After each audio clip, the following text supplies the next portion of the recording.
বীর শিক্ষার্থীরা সবাইকে এই আন্দোলনের পক্ষ থেকে সংগ্রামী শুভেচ্ছা জানাচ্ছি। সবাই বন্ধুগণ, আপনারা যে আন্দোলন করছেন আজকে সারা দেশব্যাপী, আপনাদেরকে বুঝতে হবে আপনারা এই 2024 সালে একটা নতুন ইতিহাস রচনা করেছেন। সংগ্রামী বন্ধুগণ, আপনারা দেখবেন সারা দেশে যে আন্দোলন, সেই আন্দোলন কিন্তু কোনোভাবে দমানো যাচ্ছে না। আজকে ঢাকা বিশ্ববিদ্যালয় থেকে শুরু করে জাহাঙ্গীরনগর বিশ্ববিদ্যালয় থেকে শুরু করে বিভিন্ন জেলা উপজেলায় ছাত্ররা সংগঠিত হচ্ছে।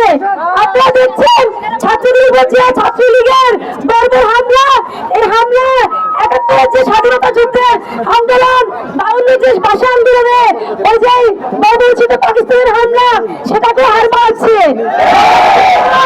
আজকে আমরা দেখতে পাচ্ছি ছাত্রলীগ এখানে সন্ত্রাসী সংগঠন হিসাবে অ্যাপিয়ার করেছে। আমরা সাধারণ শিক্ষার্থীরা ছাত্রলীগের হামলাকে তীব্র নিন্দা জানাই এবং আমরা প্রতিহত গড়ে তুলব। আজকে যে আবু সাইদ ভাই থেকে শুরু করে যে ৬ জন নিহত হয়েছে, আমরা সেই নিহত লাশের উপর সামনে রেখে আমরা প্রতিজ্ঞাবদ্ধ হতে চাই, সামনে যত অন্যায় আসবে সেই অন্যায়কে আমরা যাতে প্রতিহত করতে পারি। সংগ্রামী বন্ধুগণ, আজকে সারা দেশে যে ভয়ে পড়ে যে ক্যাম্পাসগুলি বন্ধ ঘোষণা করছে, আজকে হল হোস্টেল ত্যাগ করার জন্য প্রশাসন নির্দেশনা দিচ্ছে, এইগুলি দেখে বোঝা যায় এই আন্দোলনের যুক্তিকতা কত বেশি এবং কত বেশি ভয় পেয়েছে। সেই ভয়ের কারণে আজকে ক্যাম্পাস সব শিক্ষা প্রতিষ্ঠান বন্ধ ঘোষণা করছে। এটাই সাধারণ শিক্ষার্থীদের বিজয়। আজকে কোটা সফল হবে কি হবে না তার চেয়ে বড় কথা, সাধারণ শিক্ষার্থীরা কিন্তু এখন থেকে বিজয় ছিনিয়ে আনতে পেরেছে।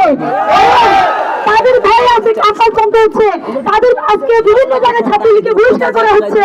সংগ্রামী বন্ধুগণ, আমরা বলতে চাই একটা যুক্তিসঙ্গত আন্দোলন ছাত্ররা সুশৃঙ্খলভাবে যুক্তিনির্ভরে এগিয়ে নেবে এবং সেই আহ্বান সকল শ্রেণীর শিক্ষার্থীদের কাছে আমরা রাখছি। আর নৈতিক আন্দোলনে আমরা সর্বাত্মক অংশগ্রহণ করবো, আমরা জমে যাবো না, আমরা আন্দোলন চালিয়ে যাবো, সে প্রত্যাশা রাখছি। ধন্যবাদ।